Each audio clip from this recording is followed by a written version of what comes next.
buenas tardes. Bienvenidos a un jueves más de Cristianismo Profundo. Dios les bendiga. Esperamos que estén con bien, que se encuentren con bien ahí en sus hogares, en sus oficinas, en transcurso a su casa. Que vayan poniendo atención donde van manejando, no vayan viendo el celular escuchando aquí al pastor Joe, al pastor Moy y a su servidor. Mejor lleguen a casa y ya lo ven ahí con calma.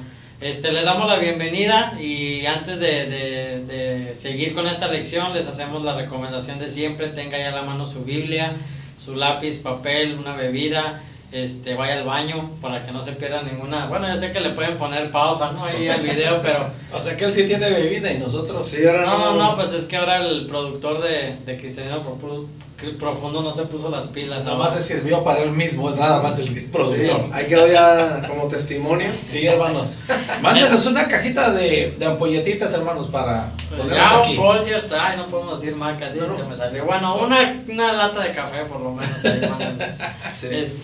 Esperamos que se encuentren con bien y pues hoy le quitamos pausa a esta lección. La hemos dividido en dos partes, ya llevamos dos partes que la seccionamos porque pues han estado muy interesantes las preguntas y pues está larga la lección, ¿no? Así es que el día de hoy le quitamos pausa y antes de meternos a la continuación de esta lección vamos a pedirle al pastor Giovanni que nos dirija en una oración. Amén. Amén, vamos a ver. Padre, te damos gracias, Señor, por habernos guardado, Señor, y habernos bendecido durante las actividades del día, Señor. Gracias por tu fidelidad, por tu grande misericordia, por ser tan bueno con nosotros, Padre. Y en especial, Padre, te damos gracias por tener una vez más el privilegio y la bendición de poder abrir tu palabra, de poder aprender de ella, Señor. Te pedimos en el nombre de Jesús que nos ayude, Señor, a tratar estos temas y que sean de alimento y edificación, Señor, para todas aquellas personas que se disponen a ver este video y que tienen la intención y el hambre, Señor, de aprender más de ti y de tu palabra. Bendícenos, Señor, en este tiempo. Nos ponemos en tus manos, Señor, en el nombre de nuestro Señor y Salvador Jesucristo. Amén. Amén. Pues hermanos, estamos todavía en la lección Resurrección y Juicio con el subtema Muerte y Resurrección. Como bien decíamos, hoy van 2 veces que paramos aquí. Esperamos terminar ahora, quitamos la pausa. Estuvimos estudiando primero a los Corintios capítulo 15 para hablar de la verdad de la resurrección, teniendo como base la resurrección de Jesucristo. Entonces, acuérdense que la lección es muerte y resurrección. ¿Y para qué vamos a resucitar? Pues eso es lo que estamos dialogando en estos temas, usando algunos pasajes de las Sagradas Escrituras. Así es que vamos a continuar ahora, hermanos, con testimonios del apóstol Pablo, y le quitamos la pausa y nos vamos a la siguiente pregunta para presentarla junto con su respuesta, Joa. Bueno, hermanos, la siguiente pregunta dice: ¿qué esperaba obtener Pablo? Perdón, es que se me movió aquí la lección por andar picándole aquí a la computadora. Bueno, esperaba que Moy tuviera lista la lección para decir muy bien. No, ya Ando checando su face. No, ¿cuál face estaba checando? Aquí está. Es una respuesta muy interesante, hermanos, que nos da enseñanza a lo que nosotros debemos estar también anhelando y esperando. Bueno, la respuesta la encontramos en la carta a los Filipenses, capítulo 3, versículo 11, que dice: si en alguna manera llegase a la resurrección de entre los muertos. La versión traducción al lenguaje actual dice: y espero que Dios me conceda resucitar de los muertos. Eso es lo que esperaba obtener Pablo, ¿no? Estábamos hablando en las preguntas pasadas de cómo quería Pablo conocer a Cristo, y pues mencionamos, ¿no? A fin de conocerle y conocer el poder de su resurrección. Entonces, ¿qué esperaba obtener Pablo? Lo que nosotros también esperamos, ¿no? En algún momento resucitar de los muertos, y si es que nos toca morir antes de que venga el Señor, pues resucitar de los muertos y pasar una eternidad con el Señor, y donde ya no habrá más lloro, dolor, angustia, sino que vamos a estar simplemente exaltando y adorando a nuestro Dios, ¿no? Eso es lo que esperaba el apóstol Pablo. Y vemos, hermanos, que Pablo expresaba un total convencimiento de la realidad de la resurrección. y sabía que la única manera de participar de la resurrección para vida es a través de la obra de nuestro Señor y Salvador Jesucristo. Y daba testimonio a los filipenses que aunque él tuviera en su carne de qué gloriarse, no le servía de nada. Lo que es más, lo tenía como basura para no buscar la justicia en sí mismo, sino la justicia que es en Jesucristo. Entendiendo esa verdad, hermanos, es que Pablo abrazaba la esperanza de la resurrección para vida eterna. Tenemos más bien aparece una referencia aquí acerca de eso de la resurrección, y dice, así como Cristo fue exaltado después de su resurrección, un día compartiremos la gloria con él. Y dice Apocalipsis 22 del 1 al 7, dice, después me mostró un río limpio de agua de vida resplandeciente como cristal que salía del trono de Dios y del Cordero. En medio de la calle de la ciudad, y a uno y a otro lado del río, estaba el árbol de la vida, que produce 12 frutos, dando cada mes su fruto, y las hojas del árbol eran para la sanidad de las naciones. Y luego dice, y no habrá más maldición, y el trono de Dios y del Cordero estará en ella, y sus siervos le servirán, y verán su rostro, y su nombre estará en sus frentes. No habrá allí más noche, y no tienen necesidad de luz de lámpara, ni de luz del sol, porque Dios el Señor los iluminará, y reinará por los siglos de los siglos. Y me dijo, estas palabras son fieles y verdaderas, y el Señor, el Dios de los espíritus de los profetas, ha enviado su ángel para mostrar a sus siervos las cosas que deben suceder pronto. Y dice, he aquí vengo pronto, bienaventurado el que guarda las palabras de la profecía de este libro. Tenemos que unir, hermanos, aquí estamos leyendo el versículo Filipenses 3:11, pero el versículo 10 dice, a fin de conocerle y el poder de su resurrección y la participación de sus padecimientos, llegando a ser semejante a él en su muerte. Y luego dice en el 11, si en alguna manera llegase a la resurrección de entre los muertos. Lo que nos deja ver, hermanos, estos dos versículos es que Pablo tenía una esperanza, anhelaba estar con su Señor, Claro. ¿verdad? Y dice, yo voy a ver al Señor venir y me voy a ir con él. Pero pues a Pablito también, hermanos, se le olvidaba que nadie sabe el día ni la hora. El tiempo está en la soberana voluntad del Padre Celestial. Entonces, pero eso era al menos lo que él esperaba, respondiendo a esa pregunta. Amén. ¿Ok? La siguiente pregunta que tenemos aquí es, ¿cuál era la esperanza de Pablo? Y la respuesta, hermanos, la encontramos en Hechos, capítulo 24, versículo 15, que dice, teniendo esperanza en Dios, la cual ellos también abrigan, de que ha de haber resurrección de los muertos, así de justos como de injustos. ¿Cuál era la esperanza de Pablo, hermanos? Bueno, según el pasaje, hermanos, la esperanza de Pablo residía o descansaba en Dios. Y Pablo conocía muy bien a Dios a través del estudio, puesto que era fariseo, pero principalmente lo conocía de manera relacional, puesto que tenía una relación con Jesucristo. Y ese conocimiento de Dios, el entender que Dios es todopoderoso y que jamás dejará de cumplir lo que promete, y si Dios ha prometido que habrá resurrección, sin duda alguna la va a cumplir. Es pues de esperar que Pablo confíe en Dios, que su confianza esté en Dios, quien dijo que habrá resurrección. Pablo tiene que dar esta enseñanza, hermanos, para contrarrestar definitivamente la doctrina que estaban manejando en ese tiempo los saduceos. Y Pablo era un fiel guardador de la ley de su Dios. Entonces, él tenía la esperanza juntamente con el pueblo judío de la resurrección. Y tenemos que recordar de los tiempos del Antiguo Testamento, Job dijo cuando estaba en medio de su calamidad, yo sé que mi Redentor vive, y que aun que esté deshecha mi carne, del polvo me levantará. Y el profeta Daniel, muy enfáticamente, hermanos, miren qué lindo se complementan las escrituras.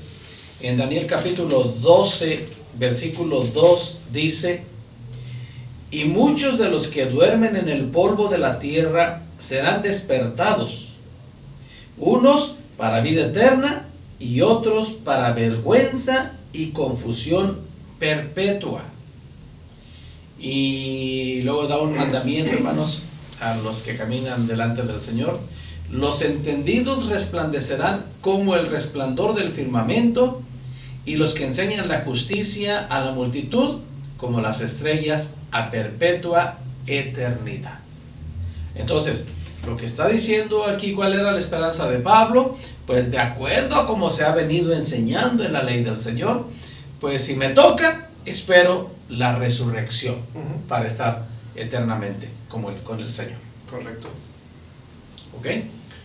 Bueno, la siguiente pregunta dice: ¿cómo afectaba la creencia de Pablo en la resurrección su forma de vivir? Ahí mismo en Hechos capítulo 24, versículo 16 dice: y por esto procuro tener siempre una conciencia sin ofensa ante Dios y ante los hombres. La versión traducción al lenguaje actual dice: por eso siempre trato de obedecer a Dios y de estar en paz con los demás, así que no tengo nada de qué preocuparme. Eso provocaba la creencia de Pablo acerca de la resurrección, ¿no? La esperanza que él tenía, como lo dijimos en la pregunta pasada, pues no lo obligaba, sino que era un gusto para él portarse de una manera decente, ¿no? De tal manera que decía: procuro tener siempre una conciencia sin ofensa ante Dios. Es decir, muchas veces nosotros cuando cometemos un error, una falta, pues siempre viene la pesadez, ¿no? Como dicen, ¿cómo se llama? Se me fue el nombre. Ya viene. La conciencia, pues. La conciencia no viene la pesadez de la conciencia de decir: me equivoqué, cometí un pecado, el remordimiento. Sí. No viene el remordimiento y estamos ahí con pesadez, no, sino que él tenía esta libertad de la esperanza de tener una conciencia sin ofensa delante de Dios, ¿no? Muchas veces en nuestra manera de vivir, la conciencia es lo que deberíamos de tener limpio, ¿no? Usamos un dicho, ¿no? Cuando alguien está hablando de un color, sobre todo cuando es oscuro, siempre decimos: se hace traer la conciencia, ¿no? Toda sucia o negra. Entonces, qué esperanza del apóstol Pablo decir: pues siempre tengo una conciencia sin ofensa ante Dios, ¿no? Y entendiendo lo que dice el versículo 15, hermanos, de que Pablo realmente creía que va a haber resurrección tanto de justos como de injustos, y que cada uno iba a recibir lo justo o lo que merecía. Yo creo que Pablo, podemos ver por el testimonio de la palabra de Dios, que tenía esta verdad bien metida en el alma, en el corazón, porque todo su accionar, todas sus palabras, su manera de actuar, su manera de amar a la iglesia, su manera de enseñar, reflejaba realmente que él siempre, como dice el versículo que acabamos de leer, él procuró tener una conciencia sin ofensa ante Dios y ante los hombres. De esa manera vivía, de esa manera se desarrollaba o se desenvolvía delante de la gente y delante de Dios. Yo creo que por eso es necesario, al igual que Pablo, meternos esta verdad en la mente y en el corazón, entendiendo que algún día vamos a resucitar, vamos a estar delante de Dios y vamos a ser juzgados. Recordando lo que dice Hebreos 4:3, hermanos, dice: y no hay cosa creada que no sea manifiesta en su presencia. Antes bien, todas las cosas están desnudas y abiertas a los ojos de aquel a quien tenemos que dar cuenta. Entendiendo esta verdad, hermanos, guardando esta y teniendo convicción de esta verdad en nuestro corazón, definitivamente nuestro comportamiento tendría que ser diferente. Intencionalmente tendría que ser diferente, si podemos entender esta verdad. Bueno, resaltemos un poquito, Moyoba, el contexto en el que Pablo está diciendo esto. Teniendo la esperanza en Dios, la que ellos también abrigan de que ha de haber resurrección de los muertos, así de justos como de injustos, y por esto procuro tener siempre una conciencia sin ofensa ante Dios y ante los hombres. Pablo está presentando su defensa ante Félix, porque les había parecido a los líderes una vida desordenada en cuanto a la religión. Claro.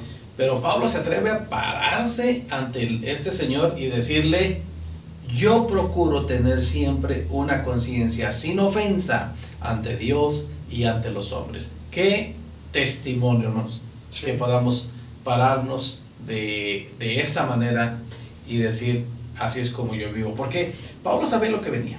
Claro.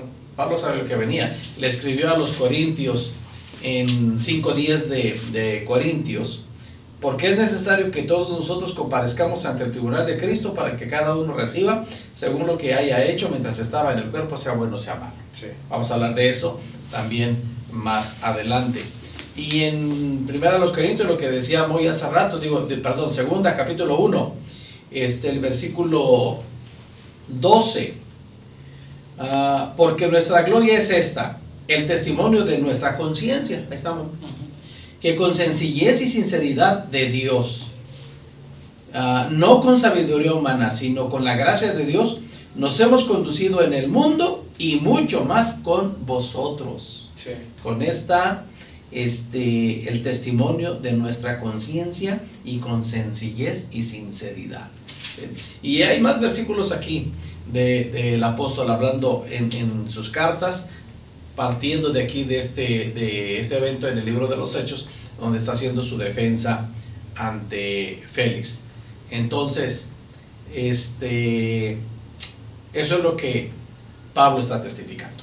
Sí, de hecho el versículo 13, mientras que Pablo era acusado y era difamado por todos estos judíos, el versículo 13 dice: no te pueden probar las cosas de las que ahora me acusan. Son difamaciones, son mentiras. Pablo realmente llevaba una vida recta, como podemos verlo por las escrituras de Dios, y definitivamente motivado por la esperanza de la resurrección. Sí, definitivamente. Bueno, Ok. la siguiente pregunta que tenemos aquí es: ¿dónde está nuestra ciudadanía? Filipenses capítulo 3 versículo 20 dice, hermanos: mas nuestra ciudadanía está en los cielos, de donde también esperamos al Salvador, al Señor Jesucristo. No hay mucho más que agregarle a esto. Nuestra ciudadanía está en los cielos, Sí. juntamente con el Señor Jesucristo, en el cumplimiento de los tiempos de Dios, en la restauración de todas las cosas, y en una relación total, que es el propósito de Dios para nosotros, una relación total por la eternidad con nuestro Señor y Salvador Jesucristo, por sus méritos en la cruz del Calvario. Bendito sea el Señor. Y nada más para enfatizar, hermanos, esta idea de que nuestra ciudadanía está en los cielos, San Juan 17 versículos 15 y 16 dice: no ruego que los quites del mundo, sino que los guardes del mal. No son del mundo, como tampoco yo soy del mundo. Y en las cartas Juan dice: y el mundo pasa y sus deseos, pero el que hace la voluntad de Dios permanece para siempre. Amén. Muy bien. La siguiente pregunta dice: ¿qué hará nuestro Salvador con nuestros cuerpos? Nos va a chicharrar. ¿Te va a qué? Nos va a chicharrar. Ese quiere excluir.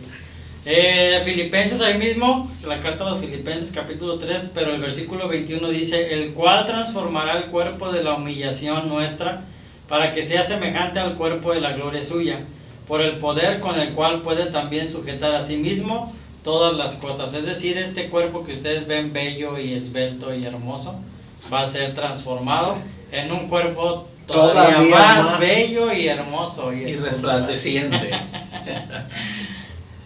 Hermanos,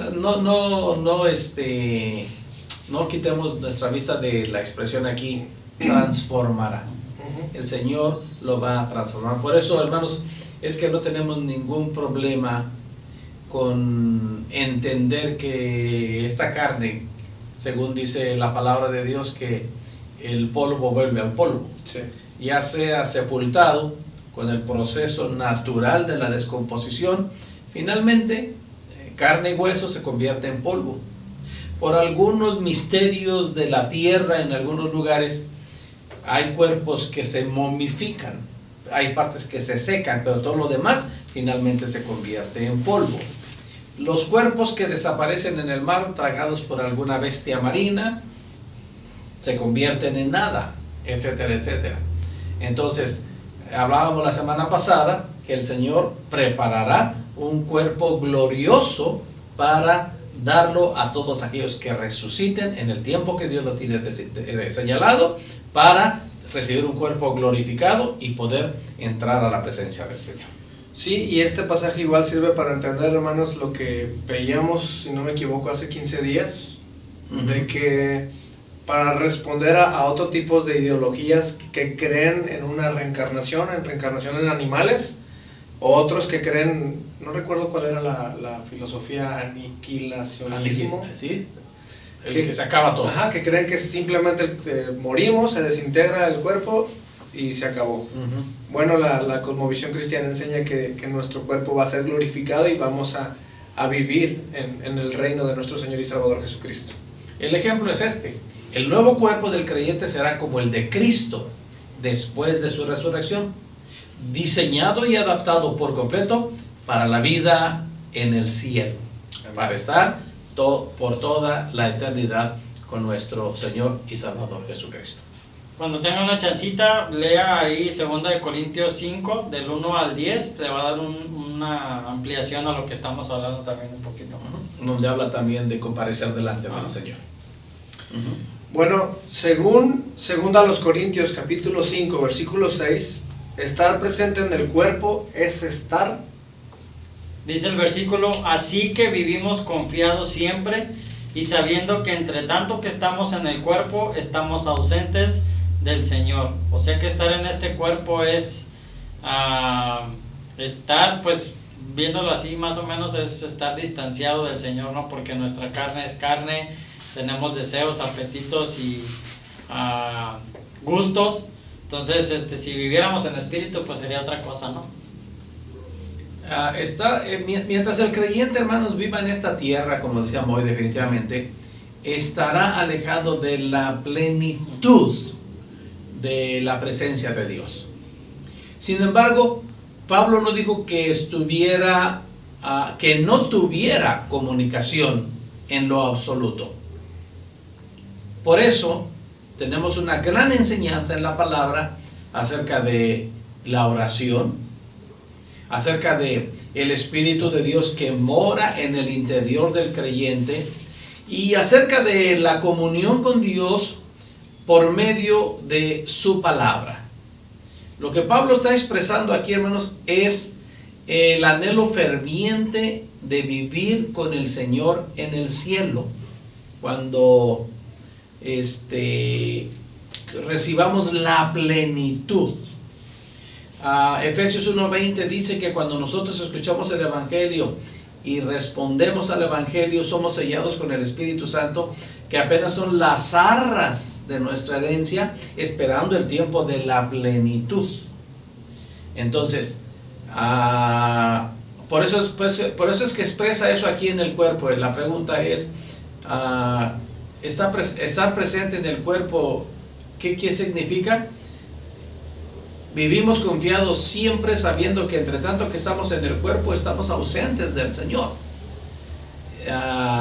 Somos motivados, hermanos, todos los días por la palabra de Dios, de no ser influenciados por el mundo externo, porque vamos a verlo más adelante, definitivamente vamos a dar cuenta delante de Dios. Y yo creo que vamos a resolver eso en la siguiente pregunta. Pero eso es lo que significa estar ausente del Señor, porque desgraciadamente, hermanos, somos tan carnales que no vivimos en la plenitud de Cristo como quisiéramos estar, como debemos estar. O sea que esta es una pregunta ya. Los medios de gracia que Dios nos dio, la lectura de la Biblia, la oración, la meditación y todo eso que hacemos, es para tener una comunicación o una comunión con Dios parcialmente. Es parcial. Por nuestra carne. Por nosotros, es por nosotros. Ya siendo glorificados y en la resurrección, vamos a poder disfrutar plenamente. La plenitud. Excelente. La plenitud de disfrutar de Dios, donde se acaba como lo veíamos en Corintios 15, la corrupción, la mortalidad, la enfermedad, el dolor, la tristeza, ahí se acaba completamente en los cuerpos glorificados. Pues si a través de los medios de gracia, hermanos, podemos sentir realmente gozo, alegría y satisfacción, pues ya me imagino estando delante de la presencia de Dios plenamente, ¿no? Y déjame contradecirte un poquito, Joa. A ver. Bueno, es ¿Por correcto. qué? Es correcto lo que estás diciendo, Ajá. me imagino, pero realmente nuestra imaginación es muy simple para realmente lo que Muy vamos limitada, a esperar, muy sí. limitada para lo que realmente nos espera ya. Porque si realmente comprendiéramos lo que eso significa, pasaríamos más tiempo en las cosas de Dios que en las cosas del mundo. Sí. Tal como Pablo lo hacía, ¿no? Así Correcto. es. La siguiente pregunta, como decía el pastor, va de la mano y dice, según 2 de Corintios capítulo 5 versículo 8, estar ausentes del cuerpo es estar, Esa es la que vimos ya. no, ausentes, vimos en el cuerpo, Ajá. sigue ausentes en del cuerpo. También yo estoy norteado. Sí, Respondí la 14 yo. en el 5.6 estamos en el 5.8. Ok.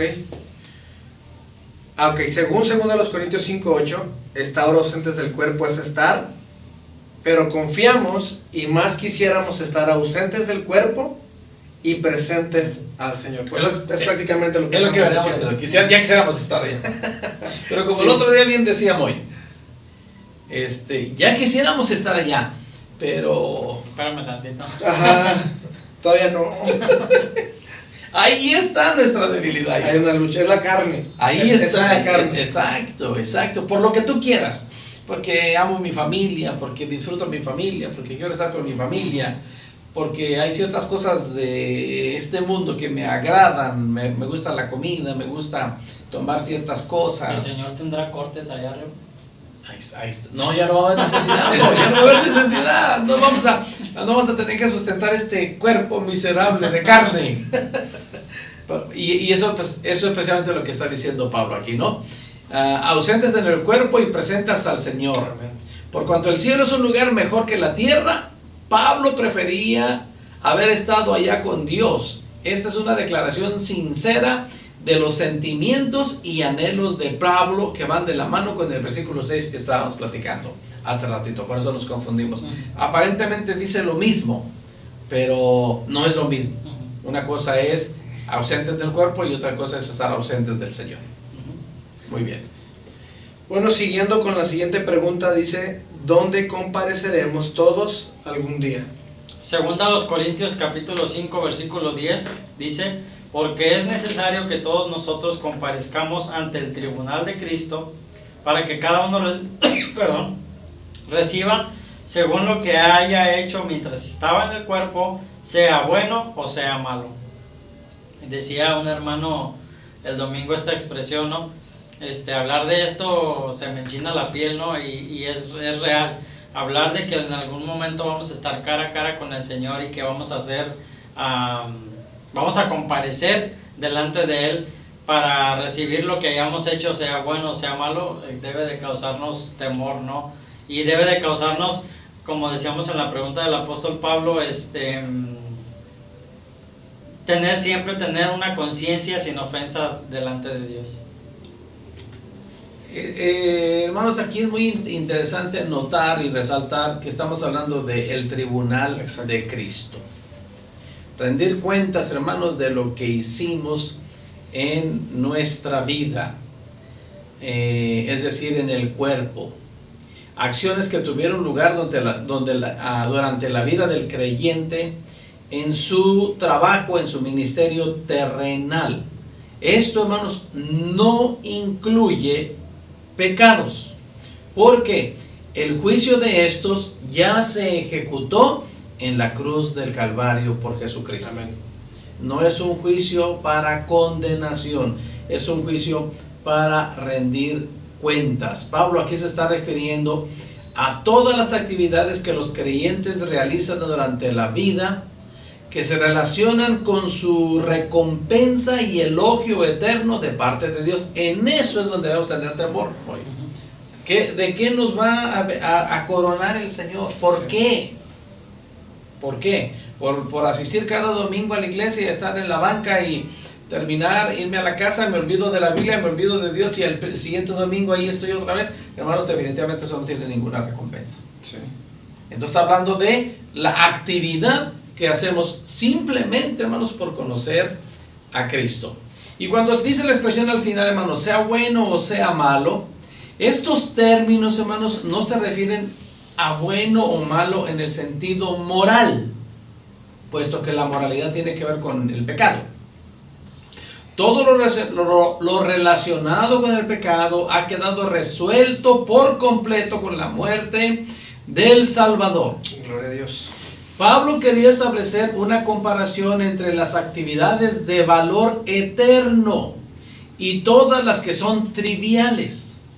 Su punto no era que los creyentes deban abstenerse de ciertas cosas beneficiosas en la tierra, sino que deberían glorificar a Dios en ellas y gastar la mayor parte de sus energías y de su tiempo en lo que tenga valor para la eternidad. Ahí es donde hemos estado, hermanos, tratando de vivir en esta tierra, atesorando no para las cosas del mundo, sino para este momento, para enfrentarnos en el tribunal de Cristo. Porque no olviden cómo comienza el versículo, es Corintios 5:10. Es necesario que todos nosotros, está hablando de cristianos, comparezcamos ante el tribunal de Cristo. Aquí no entramos que no son cristianos, aquí nada más cristianos, porque es para premiación. Podemos ser galardonados o podemos alejarnos del Señor avergonzados. Esa es la realidad. Sí, y me parece muy, muy pertinente hacer esa aclaración que hace el pastor, de que este juicio es solamente para los hijos de Dios, para todos los creyentes, los redimidos por la obra de Cristo. Pero no significa que los que no han sido redimidos no van a ser juzgados. Nada más que va a ser en otro tribunal. Vamos a hablar más adelante de eso. Vamos a hablar para condenación. Sí. La siguiente pregunta que tenemos aquí es: ¿quién tiene el poder de la muerte? Hebreos 2:14 dice: así que por cuanto los hijos participaron de carne y sangre, él también participó de lo mismo, para destruir por medio de la muerte al que tenía el imperio de la muerte, esto es, al diablo. ¿Quién tiene el imperio de la muerte? El diablo. El diablo es el que tiene ese control. Por eso es que suceden tantas calamidades. Jesús vino a la tierra a morir y aparte de su muerte y a partir de su muerte pudo conquistar la muerte con su resurrección. Entonces entendamos aquí estas dos cosas, hermanos. ¿Quién tiene el poder de la muerte? El diablo. ¿Quién destruyó su poder? ¿Y cómo lo destruyó? Bueno, así que cuando los hijos padecieron de carne y sangre, él también participó de lo mismo para destruir por medio de la muerte al que tenía el imperio de la muerte, esto es, al diablo.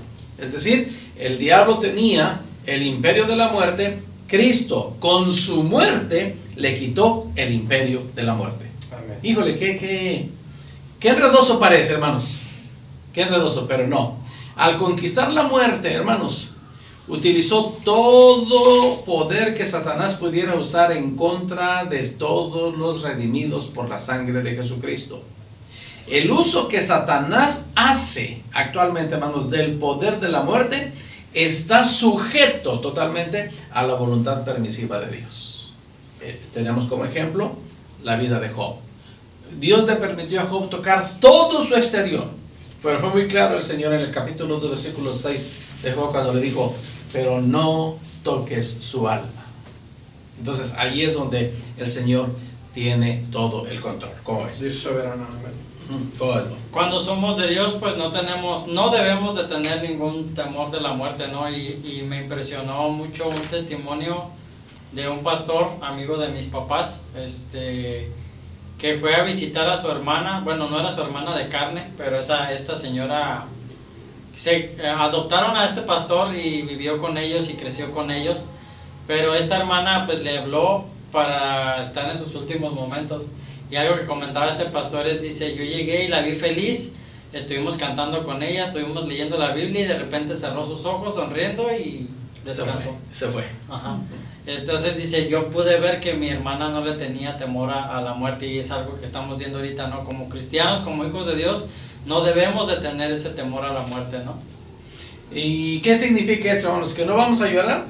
Pues somos carne, es lo que estábamos hablando hace rato. Hay ciertos aspectos de nuestra vida que nos duelen y somos seres emocionales, y nuestra emoción de dolor la expresamos con llanto. ¿Es pecado? No, hermanos, no, porque finalmente viene el consuelo de Dios, viene la tranquilidad de Dios, porque tenemos una esperanza, que es la esperanza de la vida eterna. Me gustaría leer unos versículos de 1 Corintios 15, 54 al 58, que dice: y cuando esto corruptible se haya vestido de incorrupción, y esto mortal se haya vestido de inmortalidad, entonces se cumplirá la palabra que está escrita: sorbida es la muerte en victoria. ¿Dónde está, oh muerte, tu aguijón? ¿Dónde, oh sepulcro, tu victoria? Ya que el aguijón de la muerte es el pecado, y el poder del pecado la ley. Mas gracias sean dadas a Dios, que nos da la victoria por medio de nuestro Señor Jesucristo. Así que, hermanos míos amados, estad firmes y constantes, creciendo en la obra del Señor siempre, sabiendo que vuestro trabajo en el Señor no es en vano. Esperamos, hermanos, que estas charlas con relación a este tema de muerte y resurrección hayan traído algún consejo y alguna bendición para su vida, y que usted encuentre la manera de ponerlo en práctica y de aplicarlo para su vida. Vamos a orar. Dios Todopoderoso, una vez más en esta tarde con nuestros hermanos de Cristianismo Profundo, te damos gracias por la bendición de abrir tu palabra, Señor, y como dijimos al principio de esta lección, Señor, estamos hablando de temas difíciles, complicados en su interpretación, pero tratamos, Señor, de caminar en lo más que podemos, leyendo tu palabra y comprendiendo cómo tienes preparados los tiempos del fin. Guárdanos en el hueco de tu mano y perdónanos si nos desviamos de la verdad de tu palabra. Estamos dispuestos a corregir, pero rogamos siempre por la guianza y dirección de tu Santo y bendito Espíritu sobre nuestra vida y sobre la palabra que hablamos y sobre nuestros oyentes. Gracias por esta oportunidad, y ponemos a cada familia que nos está mirando en tus manos, bajo tu bendición y bajo la sombra del Omnipotente. En el nombre de Jesucristo oramos. Amén. Si el Señor nos presta la vida y la salud, hermanos, aquí nos vemos la próxima semana, todavía con otro subtema de muerte y resurrección, o del juicio y de los tiempos finales. ¿Ok? Es que olvidé el tema principal de juicio y resurrección, ¿no? Juicio y resurrección. Ok. Mientras tanto, amados hermanos, oramos en el nombre de Jesucristo, que la paz del Señor esté en vuestras vidas, que esté en vuestros corazones, pero sobre todo, que esté en vuestros hogares. Dios continúe bendiciéndonos. Dios les bendiga.